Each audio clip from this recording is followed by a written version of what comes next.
Peter, thank you for joining us here today to answer some questions about flying and about airplanes. Okay. Before I ask you our first question, could you take a moment and tell us who are you and why are you here answering questions about airplanes? Well, I actually joined the military when I was 18 years of age, and I actually joined the Army first, realized that that was a bit of a mistake, and then I got into the Air Force. And I actually joined originally as an aero engine technician. My job was working just on jet engines themselves.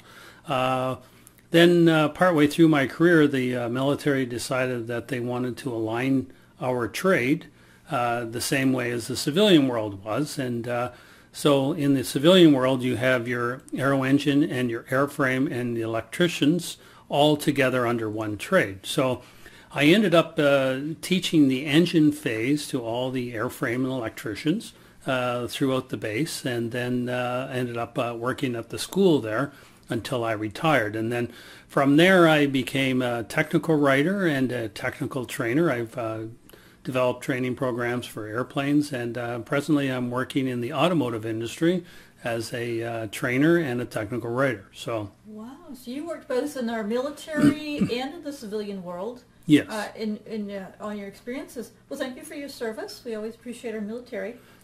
Well, I have a question here about traveling and flying in airplanes. Are you ready for the first question? Okay. Hit me with it. I have a first question. It's a little bit long, so be patient with me while I read it here. It says, please tell me more about turbulence.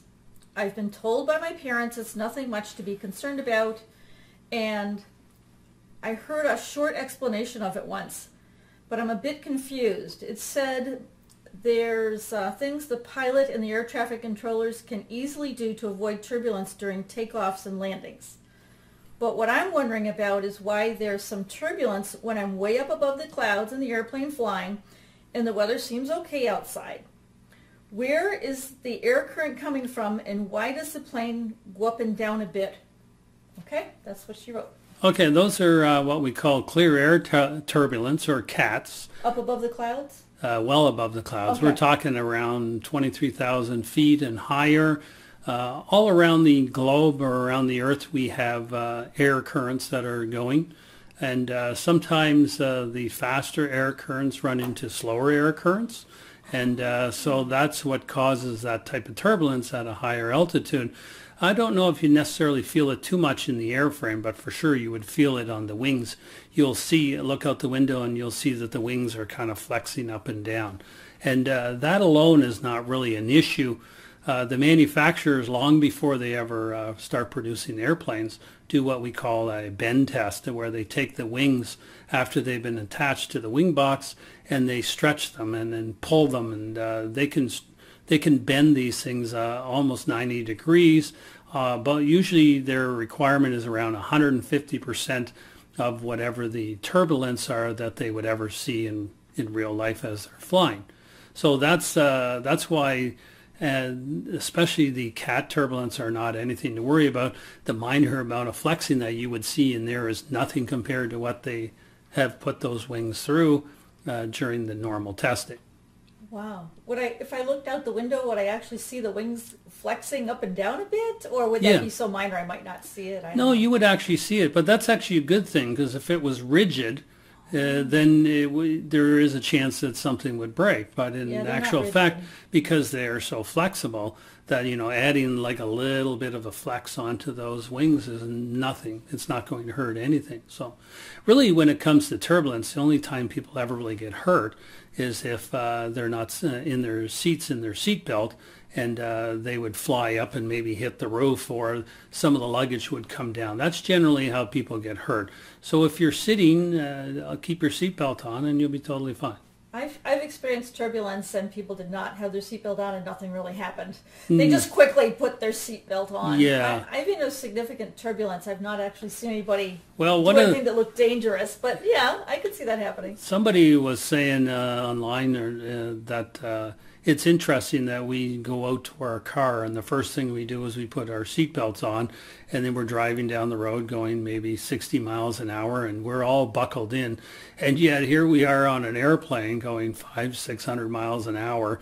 And as soon as that seatbelt light goes off, the first thing we do is we unbuckle so that we don't have the seatbelt on. So not necessarily a smart idea, especially when the chance of, hitting an air pocket, and the airplane does maybe move a little bit, could put your head into the luggage rack above your head, or something could come down. So just generally keep your seatbelt on when you're not going to the bathroom or getting up to or stretching your legs, and you'll be perfectly fine. Well, I flew all the way from Europe back here, and I did not have my seatbelt on a lot of the time. There was, I have to tell you that I remember there were certain times the stewardess would come by and say, make sure you have your seatbelt on, and they'd check. Yeah.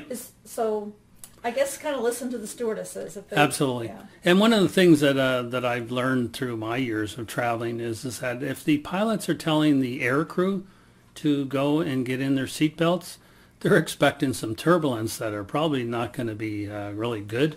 And so if you hear that, then that'd be the time to make sure you're buckled in for sure. Okay. And how about the wings? I mean, I trust the stewardess or the pilot to put on the seatbelt sign, or to have my seatbelt, Sure. on if they have any idea that there might be some turbulence. What about the wings? How are the wings attached to an airplane? I picture these wings flexing up and down. Is that a concern?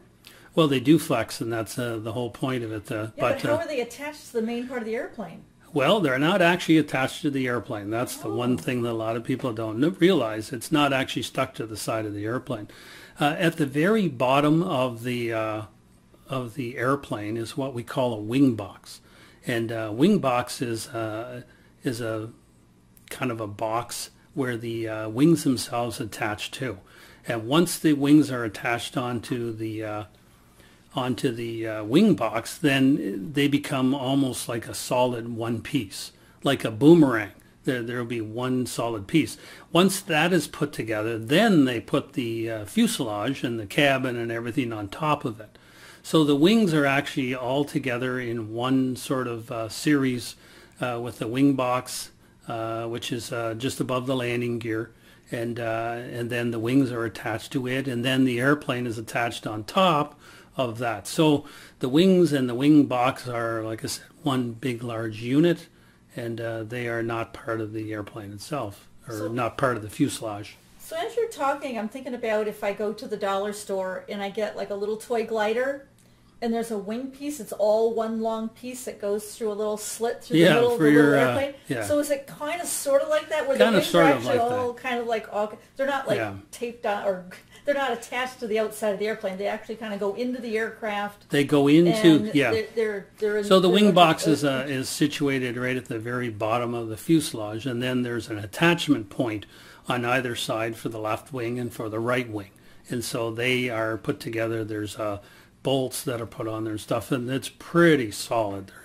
All right, so you explained that the question here was about why is there turbulence up there, and it has to do with different speeds of air currents, and you explained a little bit about how the wings work. And then the first part of the question said she understood that the pilots and the air traffic controller can easily avoid turbulence during takeoffs and landings. Sure.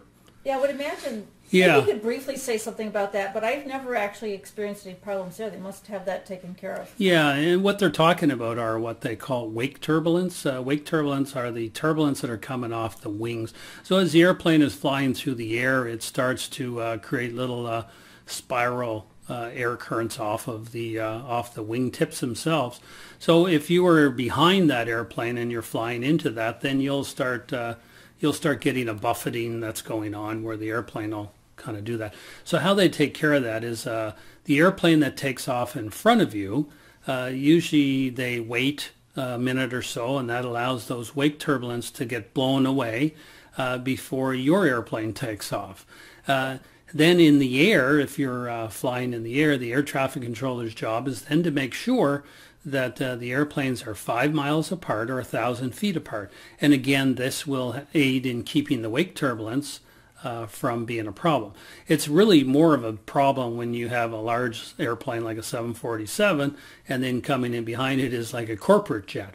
If it actually hits a wake turbulence, it could cause that airplane to kind of flip around. So like if a little plane follows a big plane, yeah, they have to really make sure they're careful. Yeah, and that's why the 5 mile distance is usually enough to take care of all of that. So this again is something they've been flying for years and years here. So all of this stuff has been sorted out and figured out by the scientists and by the engineers and everything. So 5 miles apart and 1,000 feet apart is what is a safe distance for all the airplanes that are flying. And I know that's strictly regulated. Yes. I saw on Mayday a very old, incident that they had like decades and decades ago, where a very small airplane was following a big airplane. And I think somebody in that one wasn't following, the little airplane wasn't following the rules. But I know, my understanding is that is highly regulated, that's of great care. So, because I'm thinking, I've done tons of takeoffs and landings and that. Yeah, it's very rare that you'll see an issue. Not worrying about it. No, so up high. And you're saying the clear air turbulence way up high, that's nothing to be concerned about. That is nothing to be concerned about. Why? And the airplane's just going up and down with some air currents. It's the air that's buffeting. Yeah, you're going from a fast airstream, they call it. So the airstream, there's fast streams and they're hitting slower streams, and you're getting that buffeting. So. Well, thank you, Peter. We went a little longer than I thought, but thank you, and we'll be sure to have you back for another question. It's great. Thanks for having me.